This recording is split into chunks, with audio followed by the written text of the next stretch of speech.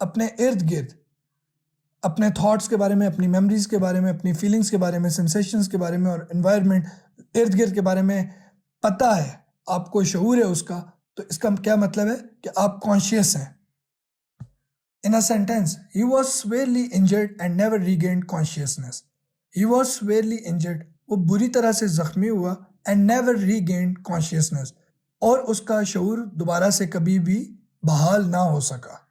I hope آپ کو consciousness کا مطلب سمجھ آ گیا ہو. 7th, elegy, مرثیہ.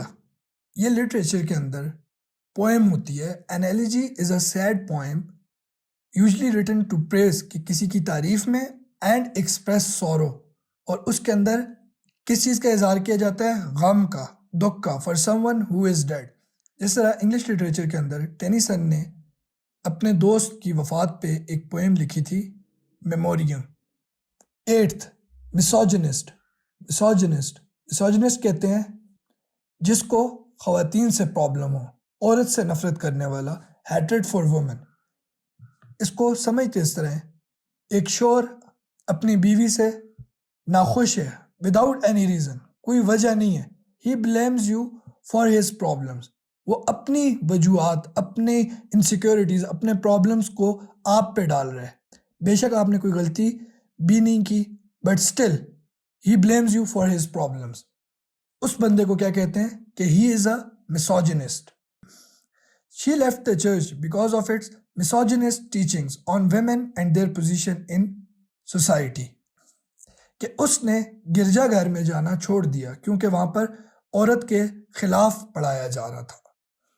آئی ہوپ آپ کو misogynist سمجھ آ گیا ہوگا کہ misogynist کس کو کہتے ہیں، جس کو خواتین سے مسئلہ ہو. 9th, narcissism meaning اپنے آپ سے محبت کرنے والا. excessive interest in or admiration of oneself and one's physical appearance. کہ اس کو اپنے سوا کوئی دوسرا نظر ہی نہ تو اور اپنی فزیکل اپیرنس. اس کو سمجھتے اس طرح ہے کہ نارسسزم ان پولیٹیشنز میں بہت زیادہ نارسسزم ہوتا ہے. کیوں؟ وہ یہ کہتے ہیں جو ہم چاہتے ہیں عوام اس کے مطابق چلے. In a sentence, it can be argued that many celebrities and public figures are narcissistic. کہ ان کے اندر نرگسیت بہت زیادہ ہوتی ہے، وہ چاہتے ہیں کہ وہ جو کچھ کہیں اس کو تسلیم کیا جائے without any questioning. 10th, perspicacious, دانائی، زیرک یا تیز نظر. کہ having a keen insight or understanding.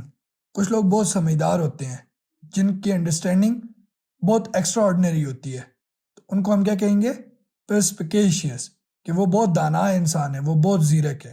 The perspicacious fireman quickly detected the cause of the fire. اس نے بہت جلد معلوم کر لیا تھا the cause، وجہ کہ فائر کیوں لگی تھی، آگ کیوں لگی تھی. I hope کہ آپ کو یہ ورڈ سمجھ آ گیا ہوگا، perspicacious. Lastly, role of vocabulary in building English. کہ جتنے آپ کو الفاظ زیادہ آئیں گے اتنی آپ کی انگلش لینگویج میں بہتری آئے گی. وہ کس طرح؟ vocabulary plays a crucial role in building English language skills. ٹھیک ہے؟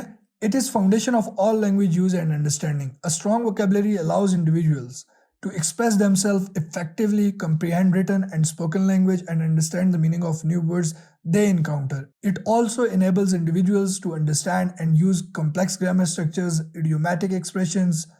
ٹھیک ہے؟ اب اس میں یہ چیز میں آپ کو سمجھاتا ہوں کہ ایک بندے کے پاس اس وقت 2000 اس کے پاس وکیبلری آئٹمز ہیں، اس کو 2000 انگلش کے ورڈز آتے ہیں، اور ایک انسان ہے جس کو 25,000 انگلش ورڈز آتے ہیں. کیا دونوں کی انگلش کے لیول کو ہم کمپیئر کر سکتے ہیں؟ نہیں. نئے ورڈز کو سیکھیں، ان کو یوز کریں، لکھا کریں اور بولا کریں. اس سے آپ کی وکیبلری بھی بڑھے گی، اور ریڈنگ سے تو وکیبلری سب سے زیادہ انکریز ہوتی ہی ریڈنگ سے ہے. Building a large vocabulary takes times and effort. کہ وقت لگتا ہے، ٹھیک ہے، and can be done through reading, studying word list and using new words in conversation and writing. already میں بات کر چکا ہوں. it is a lifelong process کہ یہ ایسا سفر ہے کہ جو ساری عمر چلتا رہتا ہے. the more words an individual knows, the more proficient they will become in the English language. جتنے آپ کو انگلش کے ورڈز آئیں گے اتنے آپ انگلش کے اندر کیا ہو جائیں گے؟ پروفیشینٹ ہو جائیں گے. now I hope you people must have developed a better understanding of these words کہ ان 10 words کی آپ کو کچھ نہ کچھ نیا آئیڈیا اور کچھ نہ کچھ آپ کو ان کی سمجھ آئی ہوگی. اگر آپ ان ورڈز کو تھوڑا سا اور خود سرچ کریں گے, خود ڈھونڈیں گے ان کے بارے میں, تو آپ کو یہ ورڈز کبھی بھی نہیں بھولیں گے. Like, comment and share. Keep watching. خوش رہیں, آباد رہیں. جزاک اللہ. فی امان اللہ. السلام علیکم.